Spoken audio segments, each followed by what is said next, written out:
Hi, and welcome to Where Are They Now? I am your host, Heather Linstad, class of 1985. And today, a warm welcome for Amy Ubele Brown, the class of 2001. Welcome, Amy. Thank you. Thank you so much for being here.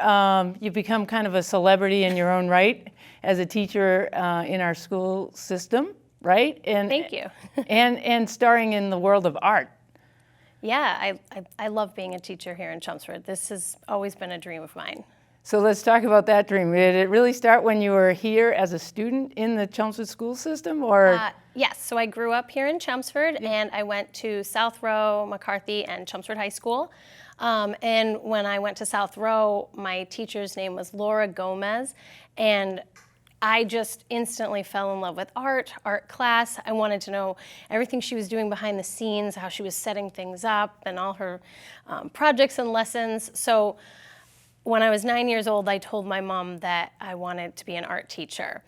And I also found out that teachers got the summers off, and that seemed like a really good perk. Really good thing. And so ever since I was 9 years old, I always wanted to be an art teacher and followed that dream up through middle school, taking all the art classes I could, all the way up Chelmsford High School, every single art class that I could sign up for. And was that a hard road though, when you had to take like the Englishes, the maths? They made me. I had to keep taking math and English, but yeah, I was able to really fill all the extra elective blocks with all of the creative arts and visual arts classes that I could. Yeah. And yeah. Now, is it anything from your parents, or the fact that, you know, sometimes people say that there's a gift, right, to arts, the musics, and that kind of thing. Did you ever feel that, or did you really feel like you were just teaching yourself? I think my mom's always been really crafty, and she enjoys doing things and making things with her hands. I wouldn't say anyone else in my family really pursued a career in art, but they really encouraged me. So right around maybe 10 or 11 years old, they could see I was really excited about art, so they did sign me up for private art lessons after school, and that was just another activity. You know, I also did sports, but you know, in addition to doing sports after school, I did art club and I did private lessons. So they really encouraged me to follow that path. Did they have to push you away from it, or once in a while? I mean, you brought up sports. Like, did you enjoy doing that, or? I did. I did have some success, right? I mean, some super success. Yeah, I was on the track team and winter and spring, and also cross country. Although I wouldn't say I had a lot of success in cross country, but I ran and tried to stay fit and in shape for winter and spring track, where I made a lot of friends, and I did the hurdles, and I was more of a sprinter than a long distance runner. Right. Talk about that though, hurdles, not something that everybody's like, yay, let's do that. Like, there's potential for injury. Yes, I did have some injuries. Coach Jack Lang and Lenny Capone, they were looking for people that could run fast and jump over things.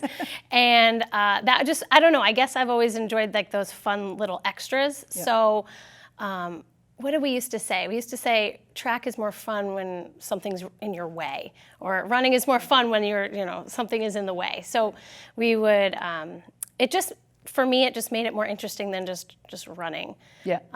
And so, yeah, we had some success there. We had the state hurdle relay team.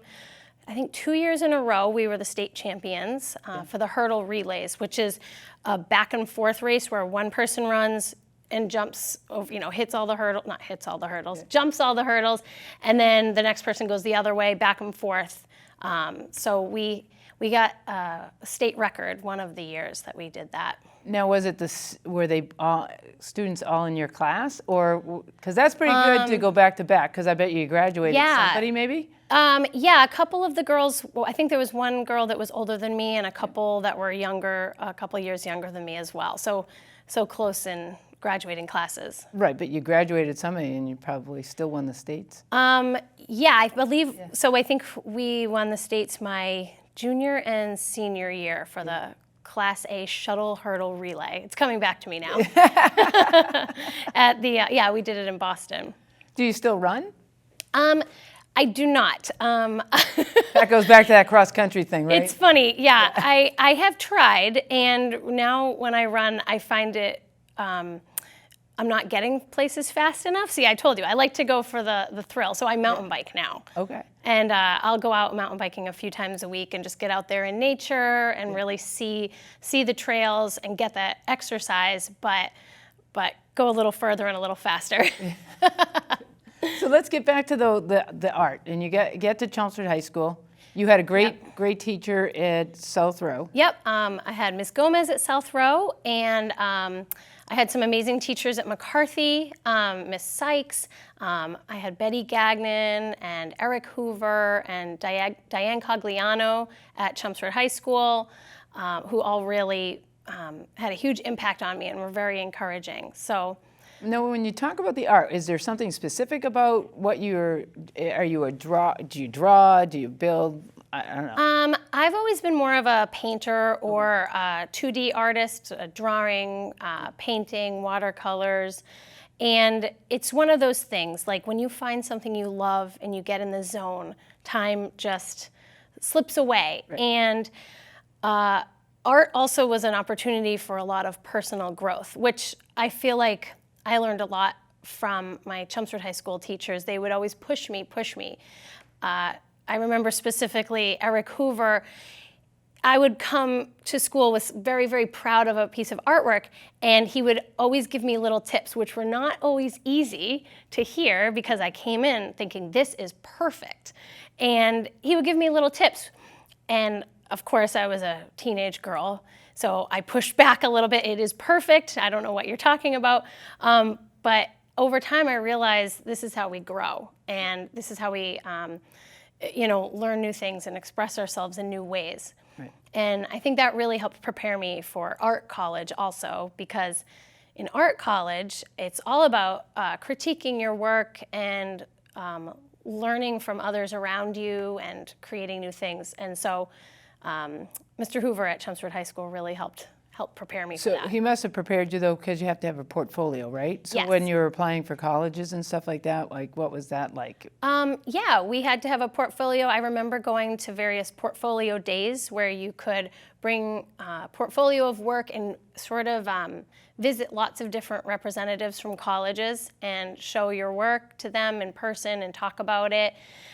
So I had a portfolio that I think was very strong because he encouraged a pretty big range of materials and subject matter. And I remember visiting a few different colleges with a portfolio, and they would hear, oh, you're from Chelmsford High School, you have a really strong art program there. So that was really helpful. That was helpful. Yeah. That people before you, Yes. students before you had done really well. Because, I mean, I've sit in this seat quite often. We've done a lot of ours. And the Rebello Scholarship, Yep. like you were a I recipient was of a that. recipient of the Rebello Scholarship. My parents really encouraged myself and my brothers to apply for anything that we could. Yeah. They supported us going to college, but every little bit that we could, help out by applying, even this little bit here, this little bit here. So the Rebello was one of them.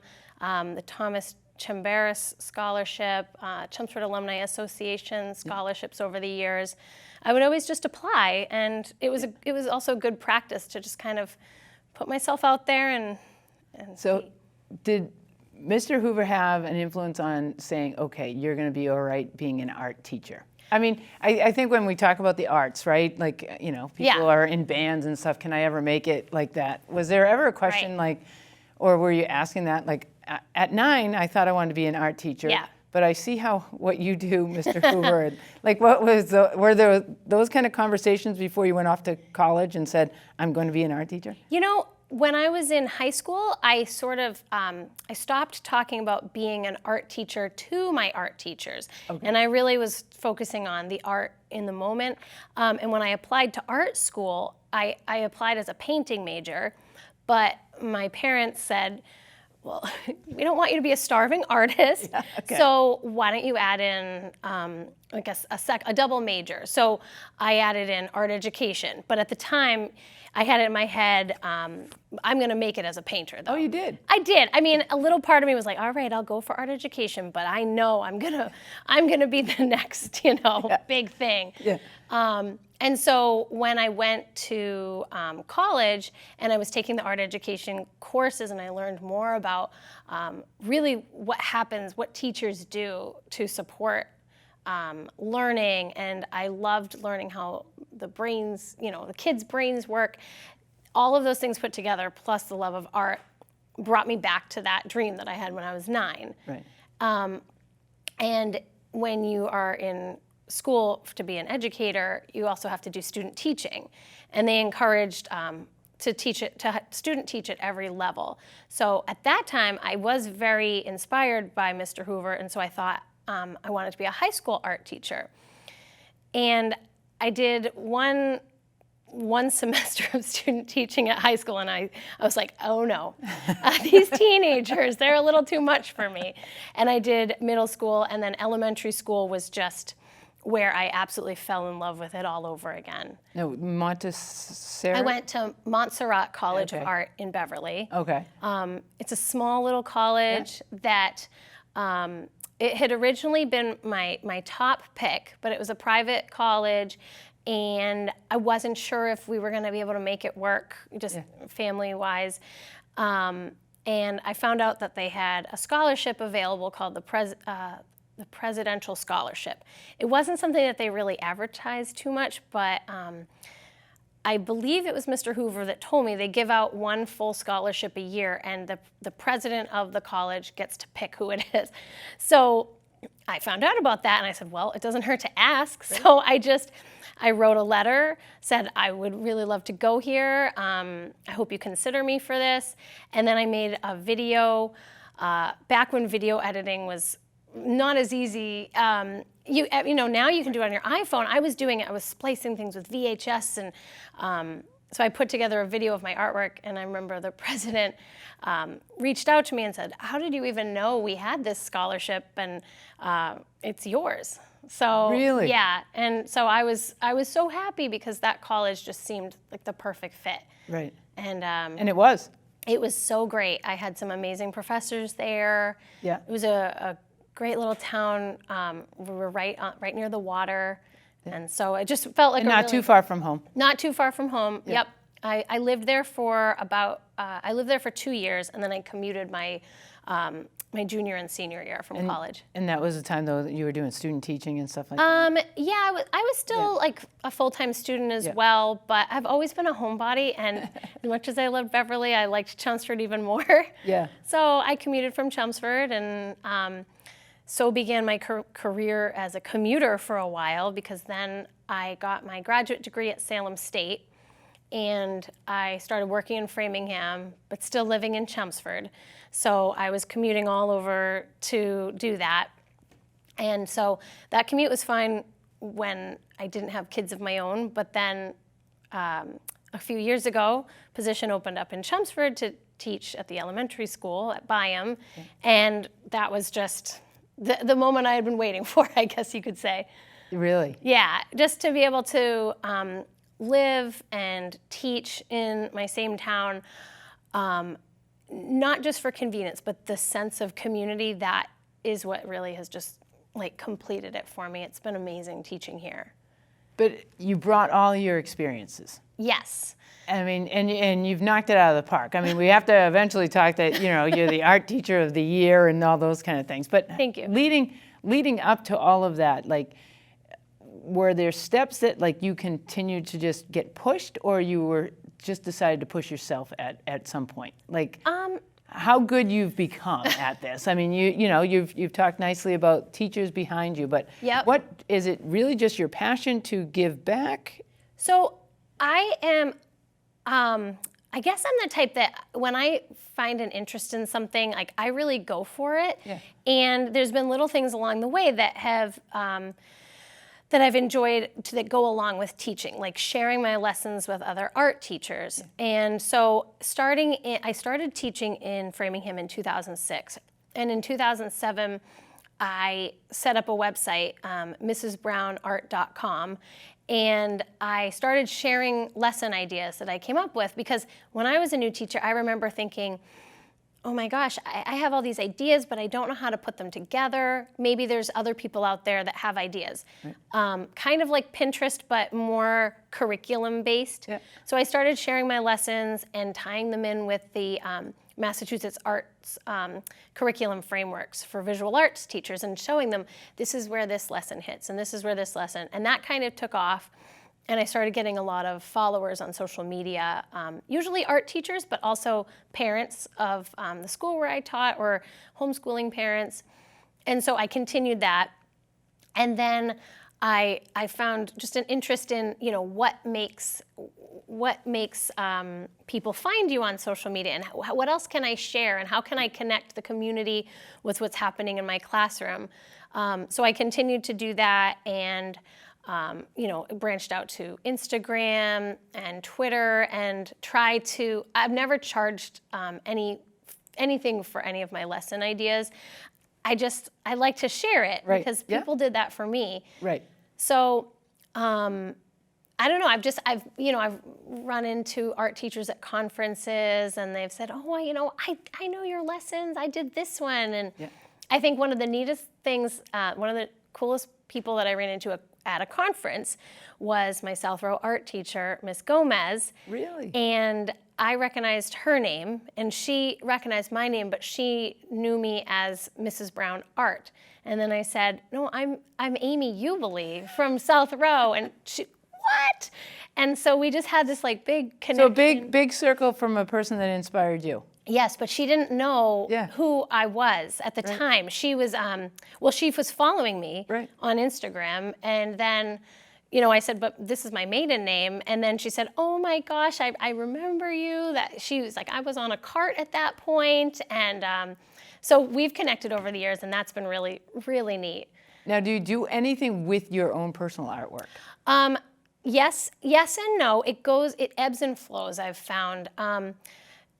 Through college, I used oil paints mostly, and then once I had kids of my own, I found it a little bit easier to start doing watercolors at home, just easier to pick up, or the fumes really weren't as bad. Yeah. So I'm at a point in my life right now where my kids at home are keeping me so busy that I wish I could do more personal art, but when I do, it's usually portraits or paintings of people's pets.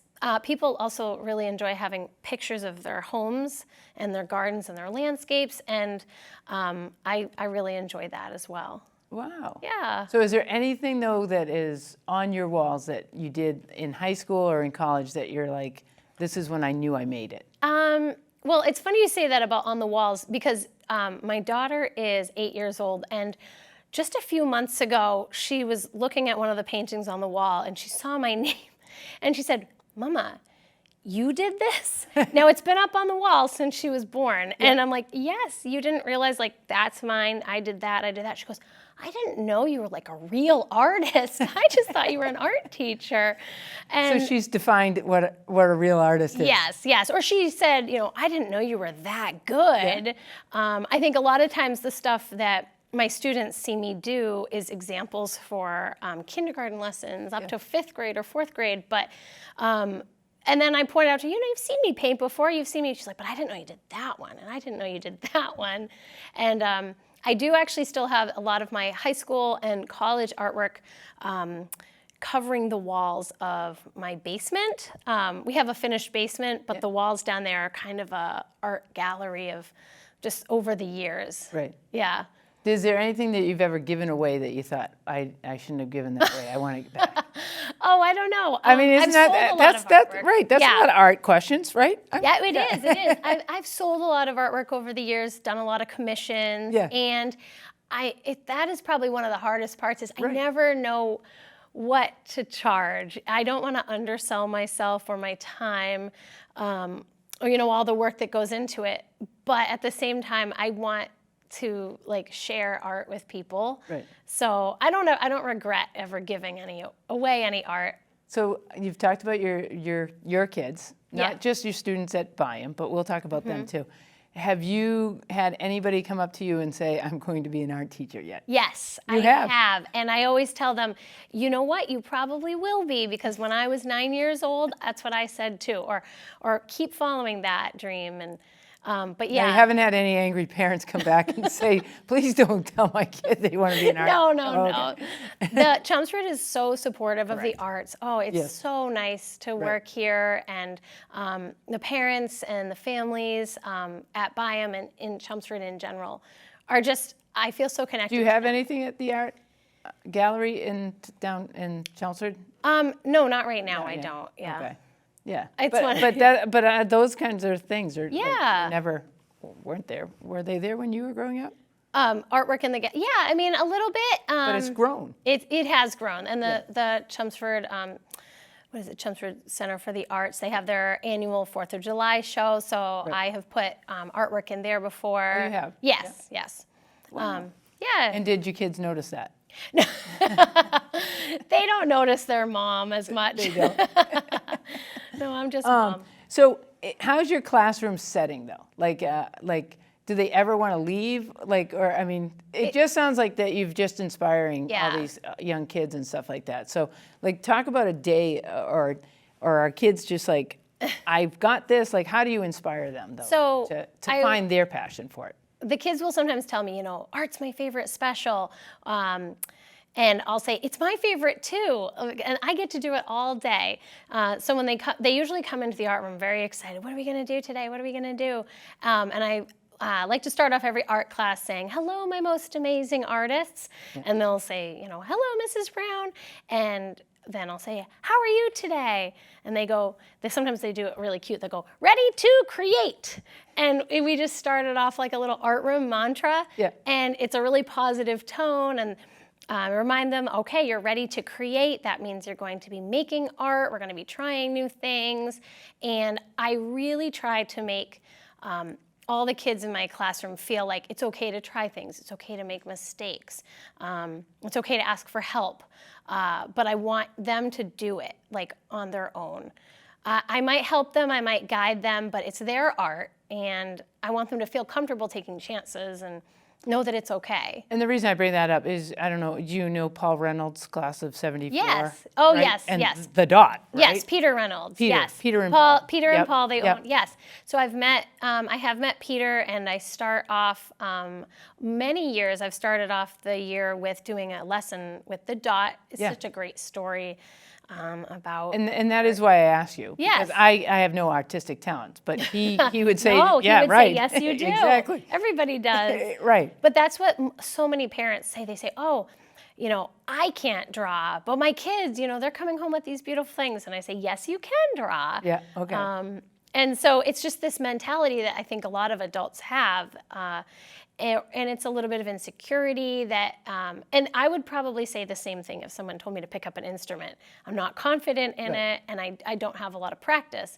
So, but my hope is that the kids that leave my art classroom will feel confidence to take chances. And I also really love giving them some art history exposure, so that if they see a painting, and that's also contemporary art, if they see a painting on the wall or in a museum or even in a restaurant, they'll say, I know that artist. And when they feel a connection or recognition, it will often inspire them to look deeper into something or be more engaged. So I know I'm just the first step in their art career, but if they can keep that interest into middle school and then into high school and then into adulthood, then I've done my job. So was there an artist that inspired you?